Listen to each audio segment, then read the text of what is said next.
है वीडियो रे आपन को हांगकांग सक्सेस 2024 भारतीय टीम संपर्क जणाइबा जाऊँ मोर यूट्यूब चैनल रे आसतु आम आरंभ करवा। आज आम आलोचना करवा हांगकांग 2024 भारतीय टीम विषय में। हांगकांग 6 एक रोमांचक प्रतियोगिता जो प्रति टीम रे केवल 6 खेलाड़ी खेली था। भारतीय टीम रे किए किए खेलिबे जानिबा।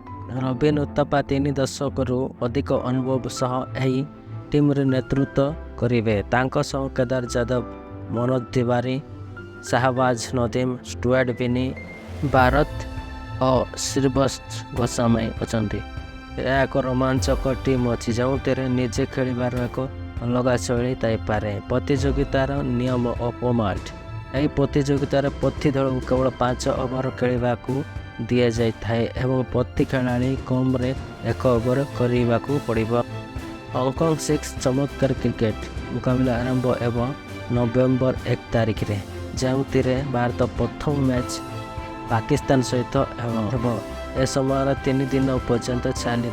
आपण को आज वीडियो भल लगिला जदि आपण क्रिकेट फैंस ताले आम चैनल को सब्सक्राइब करते आगो को अधिक अपडेट